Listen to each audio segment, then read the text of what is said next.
नमस्कार, राधे राधे, जय श्री कृष्णा। आज की हमारी कथा है कृष्ण विरह व्यथित पांडवों का स्वर्ग सिधारना। अब युधिष्ठिर जी पूछ रहे हैं अर्जुन जी से, अर्जुन क्या बात है, क्या बात है, तुम इतने हाफते हुए क्यों आ रहे हो? तो अर्जुन जी जवाब दे रहे हैं, भगवान श्री कृष्ण ने मुझे ठग लिया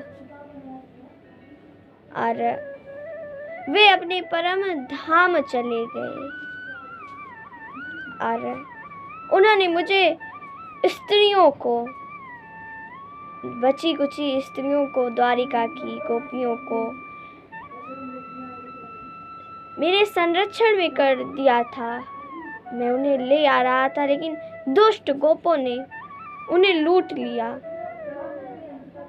मैं उन्हें बचा नहीं सका। जिस अर्जुन की हाथ में गांडीव है, वही अर्जुन, जो अर्जुन पहले था वही अभी है, वही धनुष गांडीव अभी है, लेकिन पता नहीं कैसे मेरे बाणों ने मेरा साथ छोड़ दिया, काम ही नहीं कर रहे थे। और उन भगवान श्री कृष्ण ने, जिन्होंने कई लीलाएं रची इस धरती पर, उन्होंने मुझे ठग लिया। उन्हीं श्री कृष्ण भगवान ने, जिन्होंने हमारे वनवास के समय द्रौपदी को, हम सभी को दुर्वासा ऋषि के क्रोध से बचाया, उन भगवान श्री कृष्ण ने मुझे ठग लिया। अब कैसे बचाया? दुर्वासा ऋषि से भगवान ने उनके शाप से कैसे मुक्त किया, ये महाभारत में है। और लेकिन उस महाभारत का श्रीमद् भागवत कथा में भी दिया गया है। नीचे कहते हैं, एक बार दुर्योधन ने दुर्वासा ऋषि की बहुत सेवा की, इतनी सेवा की कि दुर्वासा ऋषि प्रसन्न हो गए और उन्होंने दुर्योधन से बोला, दुर्योधन जो मन करे मांग लो, जो वरदान मांगना हो मांग लो। दुर्योधन ने कहा, महाराज जी बस एक वरदान दीजिए। जो द्रौपदी रहते हैं वनवास में पांडव, द्रौपदी के पास एक पतीला है, सूर्य जी ने दिया है, सूर्य भगवान ने। उसमें द्रौपदी जब तक नहीं खाएगी तब तक भोजन रहेगा, और जब द्रौपदी खा लेगी उसके बाद भोजन नहीं रहता।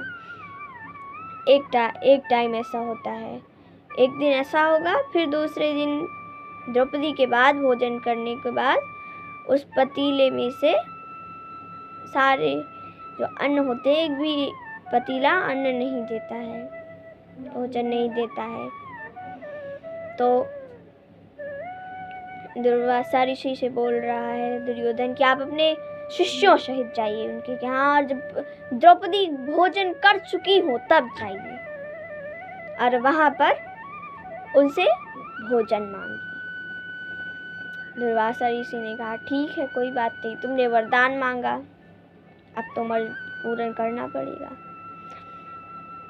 तो इधर द्रौपदी की कुटिया पे आए और कहने लगे, द्रौपदी मैं कुछ देर नदी में स्नान करने जा रहा हूँ अपने शिष्यों सहित, तुम एक काम करो, मेरे शिष्यों के लिए और मेरे लिए भोजन परोसो, मैं स्नान करके आऊँगा और भोजन करूँगा।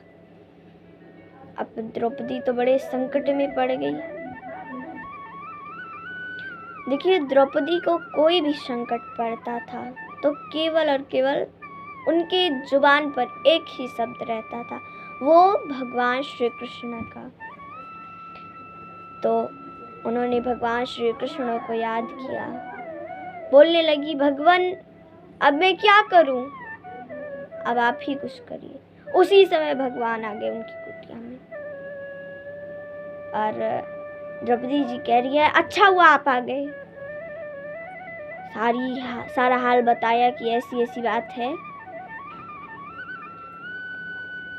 तो भगवान ने कहा कि कोई भोजन नहीं है। द्रौपदी ने कहा कोई भोजन नहीं है, अब क्या करें, क्या दे दुर्वासा ऋषि को, वो तो हमें श्राप दे देंगे। तो भगवान ने कहा अच्छा पतीला लेकर आओ, उसमें कुछ तो होगा जरूर। तो पतीला लेकर आई तो उसमें एक साग था, थोड़ा सा अन्न। भगवान ने उसको उठाया और खा लिया। जब त्रिलोकी तृप्त हो गए तो त्रिलोकवासी क्यों नहीं तृप्त होंगे। दुर्वासा ऋषि भी उधर तृप्त हो गए, चले गए। अब भगवान श्री कृष्ण बोल रहे हैं, अरे भीमसेन जाओ देखो स्नान कर कर आए कि नहीं। बोले भोजन की व्यवस्था कहाँ है। बोले तुम लेकर आओ, भोजन की व्यवस्था मैं करता हूँ।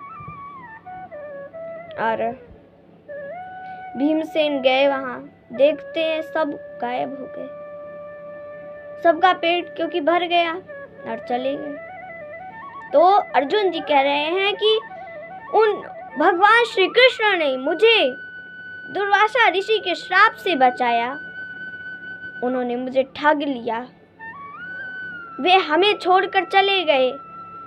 ऐसा ठगा, पहले खुद चले गए बाद में हम गए, ऐसे नहीं हो सकता।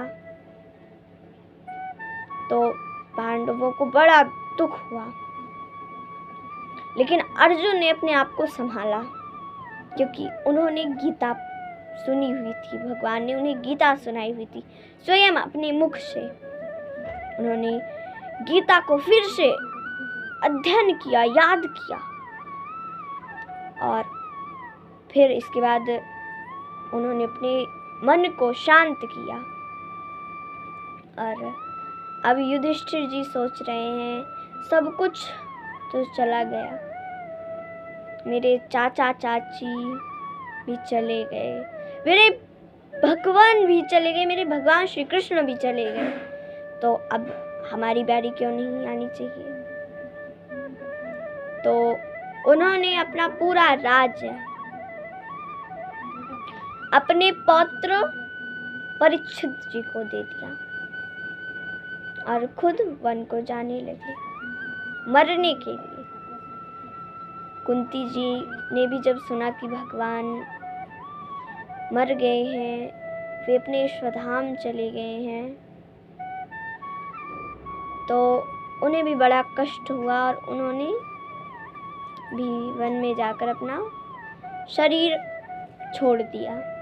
युधिष्ठिर जी भी जा रहे हैं, पांडवों ने देखा कि अरे मेरे भाई तो जा रहे हैं, तो वे भी वो द्रौपदी और वे पांडव बीच निकल पड़े और वहाँ गए और एक एक कर द्रौपदी जी की मृत्यु हो गई और फिर पांडवों की हो गई। फिर आज की कथा हमारी यही समाप्त होती है। धन्यवाद। राधे राधे। जय श्री कृष्ण।